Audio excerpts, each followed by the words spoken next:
I wasn't supposed to be there that long. Just dropping off my car at the small repair shop my friend's family owned. His mom was behind the counter, going over receipts with a pen she clicked too much. The sign outside still said closed even though the bay doors were half open. It smelled like motor oil and black coffee gone cold. I almost turned around when I saw it was just her, but she glanced up before I could. "You again," she said, not smiling, not frowning either. Her voice carried the kind of tired warmth that makes you stand still. "Keys." I slid them across the counter. Our hands didn't touch, though it would have been easy. She wore a simple silver ring, scratched from years of use, and her nails were short, unpolished. The kind of details I normally wouldn't notice, but somehow did. "You're early," she added, eyes flicking to the clock above her shoulder. "We weren't expecting you until tonight." I shrugged, pretending it didn't matter. "Class got out sooner." She nodded, scribbled something, then paused. "Don't tell him I let you off without filling out the form. He'll say I'm too lenient." That's when she leaned in, lowering her voice, a whisper that somehow felt heavier than the humming fluorescent light above us. "Don't tell him." It wasn't a secret worth much, just skipping paperwork, but the way she said it, like there was more underneath, left me frozen. I should have laughed it off or said sure, no problem. Instead, I stared. She noticed, of course she did. Her eyes stayed on me a second too long, sharp and assessing, but not unkind. Then she leaned back, collected herself, and the moment folded into silence. She busied her hands with the drawer, receipts rattling. My throat felt dry.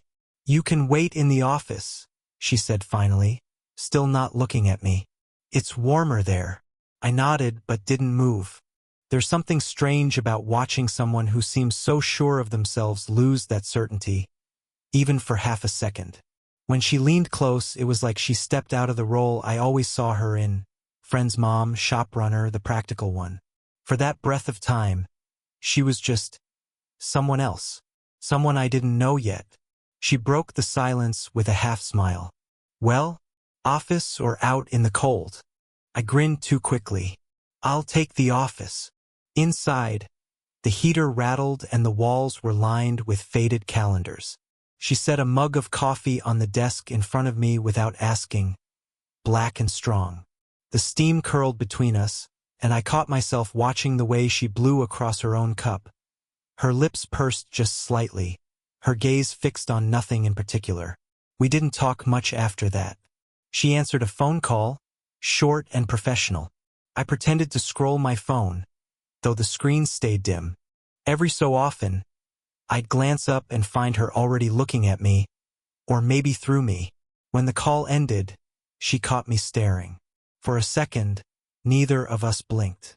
Then she reached for a file, brushing her sleeve across the desk like it needed dusting. I left an hour later with my car untouched. Apparently the mechanic wouldn't be in until morning. She handed back my keys with the same steady hand, but her eyes softened, almost apologetic. "Don't tell him," she repeated lightly, though this time it sounded like she meant more than missing paperwork. I walked out into the chill air, the weight of her words following me all the way home. That night, I kept replaying her voice in my head, like I missed something, or maybe wanted something. The next time I saw her, it wasn't planned. My friend had asked if I could swing by the shop to help move some old boxes from the back office.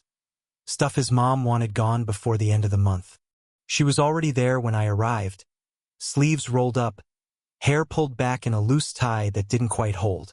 A strand kept slipping forward, and she'd tuck it behind her ear only for it to fall again. "You don't have to," she said when she saw me. "These are heavier than they look." I laughed quietly. "That's why I came. To prove I'm useful for something." Her mouth twitched at that, like she wanted to smile but caught herself. She handed me the first box, brushing dust off the lid with her palm. Her hands were rougher than I expected. Scratched knuckles, small scars I couldn't place. Not delicate, but deliberate. We worked in silence mostly, the boxes stacking against the wall. Every so often, she'd give me directions, her voice clipped, efficient. Still, I caught the way she leaned against the desk when she thought I wasn't looking, as if the weight of everything, not just the boxes, was pulling at her. "You look tired," I said before I could stop myself. Her head lifted sharply. "Do I?" "Not in a bad way," I added, fumbling. "Just like you've been carrying too much." The pause that followed made me want to take the words back, but instead, she exhaled, slow, like she'd been holding it in all day. "Some days feel longer than others," she said finally. She crouched to open another box, her fingers sifting through old papers. One slipped from her hand, fluttering to the floor. When I bent to pick it up, our hands almost touched, close enough for me to feel the warmth radiating off her skin. She pulled back first, tucking that loose strand of hair again, her face unreadable. "Thank you," she murmured. I watched the way her eyes dropped to the papers, avoiding mine. It wasn't shyness. It was something else, like she was building walls she didn't want me to see over. Still, there were cracks. At one point, she laughed, soft and sudden, when a box threatened to collapse under its own weight. It wasn't the kind of laugh people perform. It was small, unguarded, and it stayed with me. She caught me staring then, and the sound died almost immediately, replaced by that guarded look again. We finished moving the last box, and she leaned against the doorway, arms crossed, not meeting my eyes. For a moment, she seemed to search for something to say, then stopped herself. Her lips parted slightly, then closed again. She looked at me like she wanted to say something, but didn't, and that silence felt louder than words.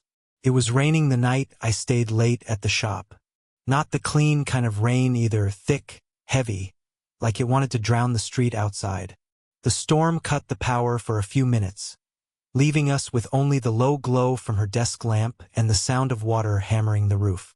She sighed, rubbing her temples. Figures. End of the month, bills due, and now this. I was sitting on the edge of the desk I'd just helped clear, trying not to stare at the way her shoulders hunched. She carried her stress like armor, but tonight it looked more like weight. "Want me to stay until the power's steady?" I asked. She glanced at me, one brow raised. "You don't have somewhere better to be?" "No," my voice came out quicker than I meant. "Besides, you shouldn't sit in the dark alone." Her lips pressed together, not exactly a smile, but not dismissal either. For a while, we just listened to the rain. She poured us both tea from a chipped kettle, steam rising between us. I noticed her hand tremble as she set my cup down, barely enough to see. Startled me. She always seemed so steady. "I haven't had a quiet night in a long time," she said, eyes on the window, rain streaking down like veins. "When it gets too quiet, I remember things I'd rather forget." Her voice dipped, and before I could think, I asked, "Like what?" The question hung in the room too long. She didn't answer, just looked at me, searching, maybe measuring how much I could hold. Her phone buzzed then, breaking whatever had started. She checked the screen, her jaw tightening. She didn't pick up. The name flashed once before she locked it. David. I didn't ask who. I didn't have to. When she set the phone face down, she met my eyes again. "Some secrets are better left where they are." The words were soft, but they landed heavy. I wanted to tell her I understood, that I wasn't here to take anything from her, just to be near her. But the words never made it past my throat.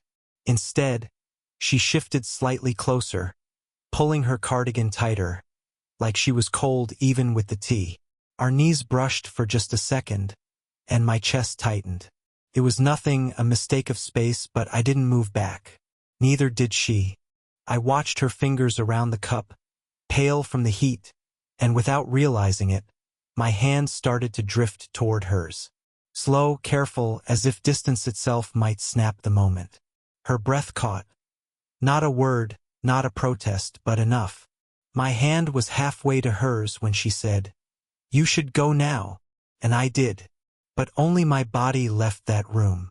The next time I saw her, neither of us mentioned the storm, or the way my hand had hovered between us like something dangerous. She acted like nothing had happened, going over receipts, asking about my classes, offering me coffee, and I acted along, answering too quickly, staring too long. But the air between us wasn't the same. It buzzed, like a wire stretched too tight.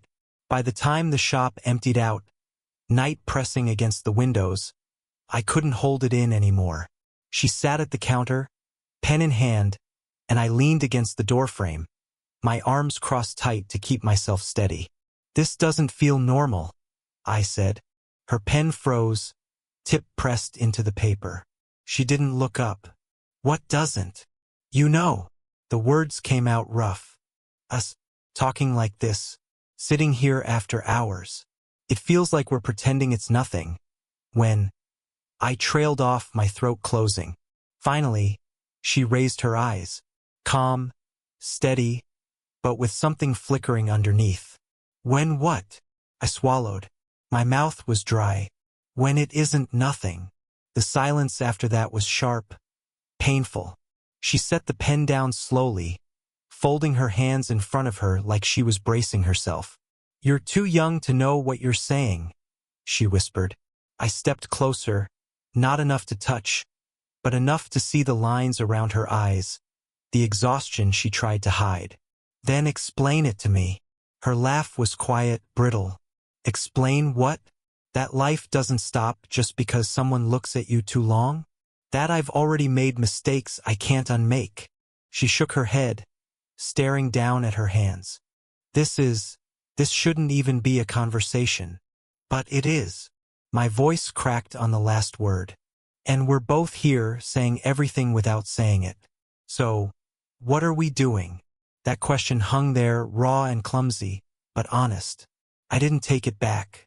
She finally looked at me, really looked, like she was trying to see past my face, down to the part of me that had been carrying her words around for weeks.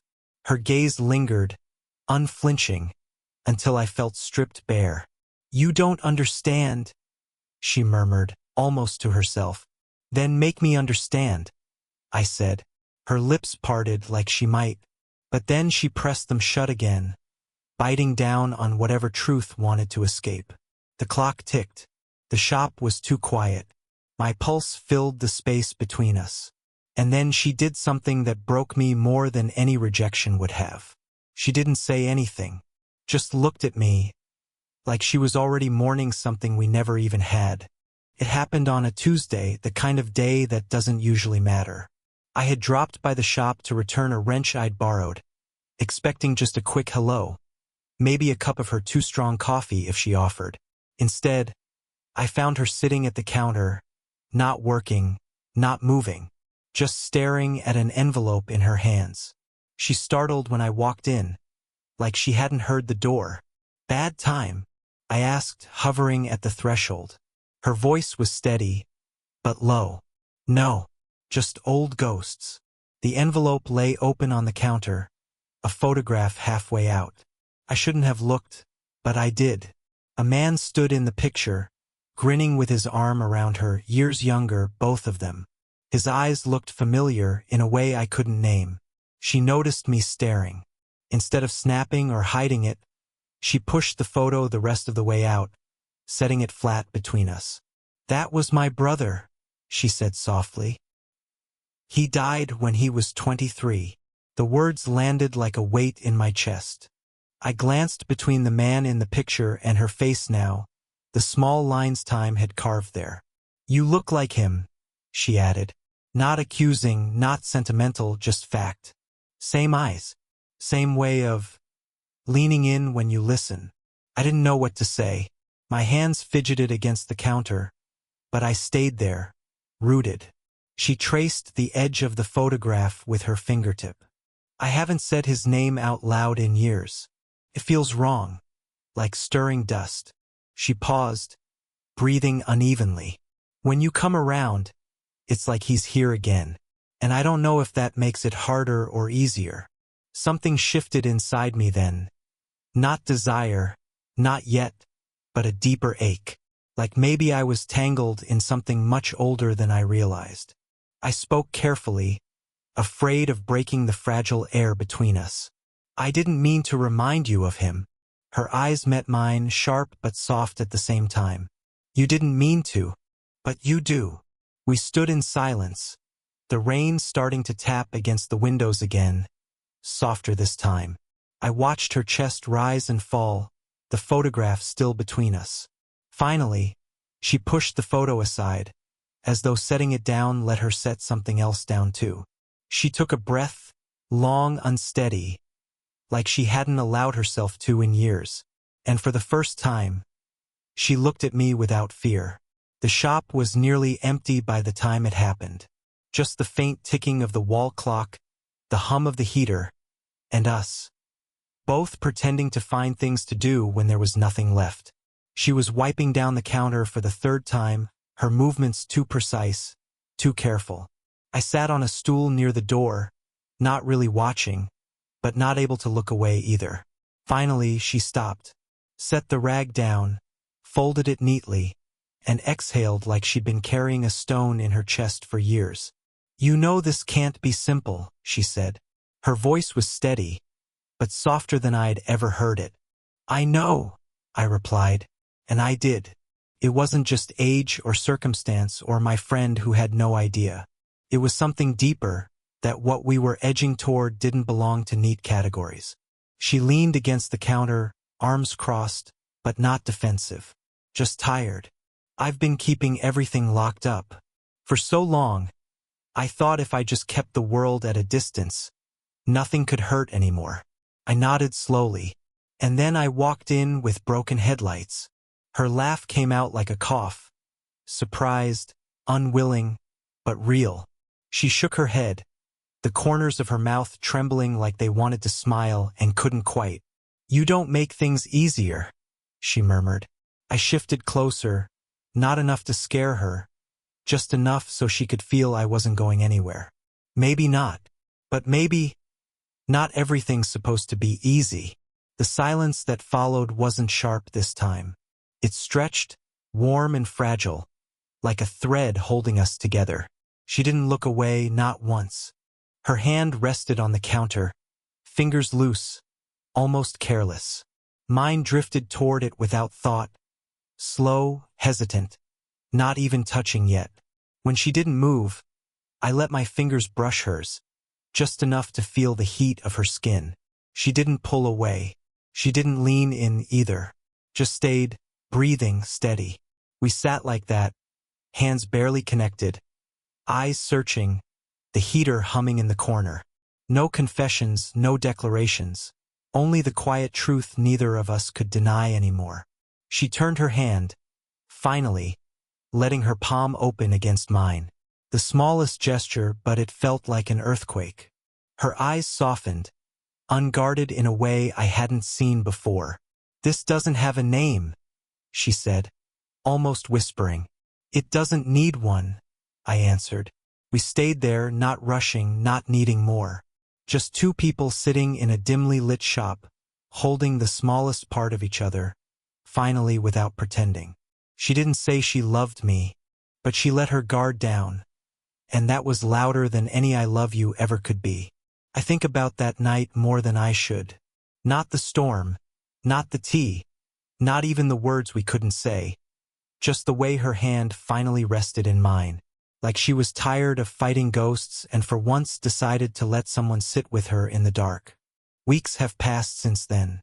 On the surface, nothing has changed. She still runs the shop with her sharp eyes and tired laugh. I still swing by with excuses that sound casual but aren't. We never name what's between us, never let it spill over into something we couldn't take back. And yet, everything is different. When she looks at me now, it's not guarded the way it used to be. There's a softness there, a quiet acknowledgement, as though she's finally allowed herself to be seen without flinching. I don't know if she realizes how much that changed me too. Because before her, I thought love, or whatever this is, was about words, about declarations and plans. But with her, I learned it's quieter. It's in the pauses, in the silence after the world has gone home. It's in the way someone can make you feel both too young and suddenly ancient at the same time. I'm not naive. I know we're walking a line that can't last forever. There are too many reasons this could break apart. Age, family, the weight of things unsaid. But that night taught me that love isn't always about futures or promises. Sometimes it's about the one moment someone finally lets you in, and you carry that moment with you no matter what comes next. I catch myself different now. Slower to speak, quicker to notice. I see the way her hand trembles when she's tired, the way she hides a smile when something amuses her, the way she avoids mirrors when she doesn't want to be reminded of time. And I wonder if she notices things about me too, if she catalogs the way I linger at the door before leaving, or how my voice falters when I almost say too much. Maybe she does. Maybe that's enough. We don't talk about love. We don't talk about what happens tomorrow. But we sit together sometimes. No words, no pretense. Just breathing the same air. Like two people who've been given a fragile secret to keep. And that, I've realized, is its own kind of love. The kind that doesn't need a label to be real. The kind that teaches you more about yourself than you thought you were ready to learn. She didn't say she loved me. She probably never will. But she let me see her without the armor. And in the end, that was enough. And maybe that's the point. What do you think? Would you have walked away? Or would you have stayed, just to hold on to a moment like that?